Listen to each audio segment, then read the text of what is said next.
Your profile is certainly very impressive. You've done exceptionally well on all the assessment tests, basic combat, space training. We have something of a highly classified nature to show you. If you've been watching my reviews for a while, you know that I am an enormous fan of science fiction and movies and television properties that really try to go the extra mile to deliver science and technology for space travel in fresh and exciting and unique and grounded ways, quote unquote. Ad Astra tries to do that. This is the new movie from James Gray, who directs, and Brad Pitt, who stars. And there are a bunch of other supporting actors in this movie. Donald Sutherland pops up for a little bit. Tommy Lee Jones popping up as Brad Pitt's father. But for the most part, this is a character study on the face and in the brain and the mind of Brad Pitt. Dad, I'd like to see you again.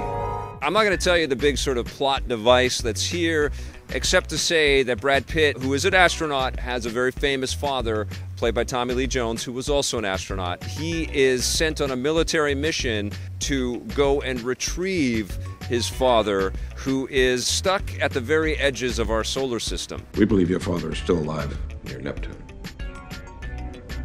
My father's alive, sir? Brad Pitt has to get on different space vehicles, and he has to contend with this near future where space is a frontier that is being exploited by different elements of human civilization.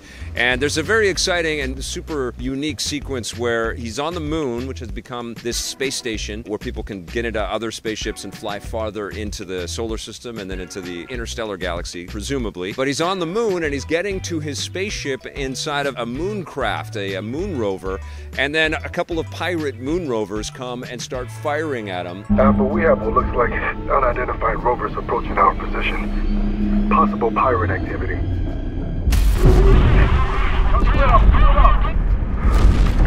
And it's all done silently and with the physics of the loss of gravity that you would find on the moon. And so the ships and the people are flying everywhere, and there's little laser shots and gunshots flying across. It's very cool. It's very exciting. Alpha, we need backup ASAP. We're being ambushed. LRV-2 down. And I could say the same thing with regards to the technology when we're out in space, or when all of the astronauts are preparing to go into space, when they're contending and dealing with the loss of gravity or with a malfunction that might occur and does occur quite often, actually, in the context of this story. You know, people are dealing with these elements and grappling with them in some very realistic ways. Reminded me a little bit of some of the work that we've seen in The Expanse, which is an excellent science fiction show. And I was also reminded of The First, which Amazon ran for a season that starred Sean Penn, which is also another great show. But, you know, it all coalesces and all comes together based on whether or not you're going to want to watch Brad Pitt kind of deal with the anxieties and deal with these externalized pressures as he's venturing deeper and deeper into his adventure. I'm ready.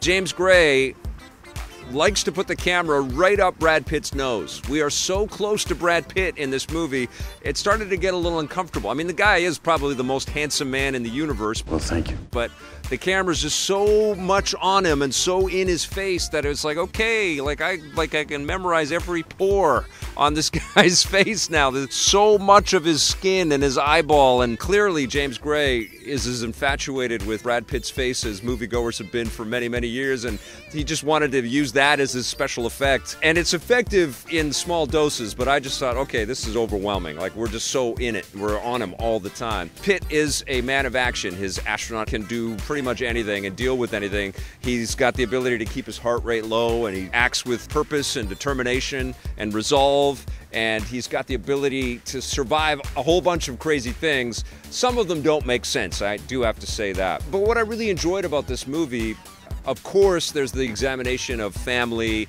and the ultimate in the I'm going out for cigarettes kind of story that Tommy Lee Jones' character is the worst dad in the world, basically leaves the world and says goodbye to his family, and the ripple effects of an act like that might provide across generations. And Brad Pitt has been screwed up by this, and we see a lot of that. There's flashback sequences, and we see that Pitt is guilty of the same kinds of behaviors, and he's trying to push that out of his psyche so he can get the job done. But of course, what this movie kind of examines is how that love and that humanity and that connection that people have to each other can stretch across many billions of miles. And it can affect us no matter where we go in life or in time or in space. For that, I really, really enjoyed this movie. It made me feel some of the same kinds of emotions that I enjoyed and felt watching the superior Interstellar from Christopher Nolan. Are you with us?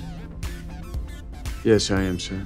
But Ad Astra is a special film, and it's a great performance by Brad Pitt. Some questionable choices on the cinematography by being so close to Pitt. I also would have enjoyed to see a little bit more of the science and the technology that got us to the moon and got us to the installations on Mars and into deeper space. We get little tastes of it, and I guess that's kind of a cool piece of this film too, that curiosity, that mystery that the movie evokes makes you want to lean in and find out more, which is not a bad attribute to have in this this cluttered world where everything is over-explained. I definitely think it's worth seeing, especially if you're a space aficionado like I am. If you enjoy movies like Interstellar or 2001: A Space Odyssey, or television shows like Battlestar Galactica or The Expanse, or if you really, really like Brad Pitt's face, I think you're going to love Ad Astra. I'm going to give it an 8 out of 10.